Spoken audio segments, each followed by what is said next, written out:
Good morning. Welcome to CA Academy, and today we are going to do Professional Ethics Important Amendments, November 2026. CA Final November 2026 RTP division has come up.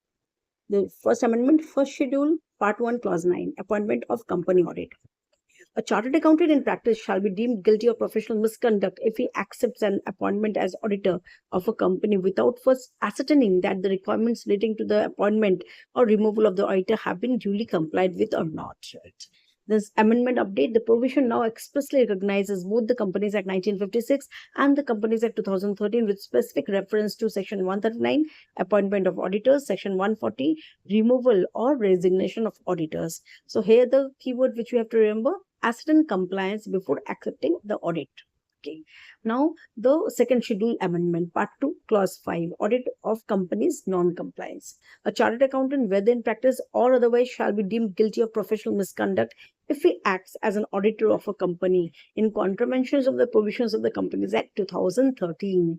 This is the amendment in second schedule, right? So here we have to remember important provisions to remember is Section 141, eligibility and disqualifications of auditors, Section 143, powers, duties and audit reporting, Section 144, prohibited non-audit services. Here the key exam keyword CA plus company audit plus contravention of Companies Act.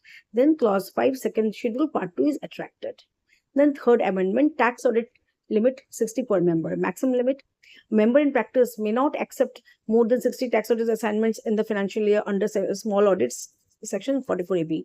The IC continues to prescribe the limit to 60. Rule 1, no pulling. 60 is per member, not per firm. Partners may not pull or transfer their individual limits. Each member must independently remain within the prescribed limit of 60 tax audits. He has to maintain. Rule 2, signature-based counting. The relevant consideration is the financial year in which the audit report is signed. Assignment accepted earlier, but report signed in the current financial year counts towards the limit of the current financial year only.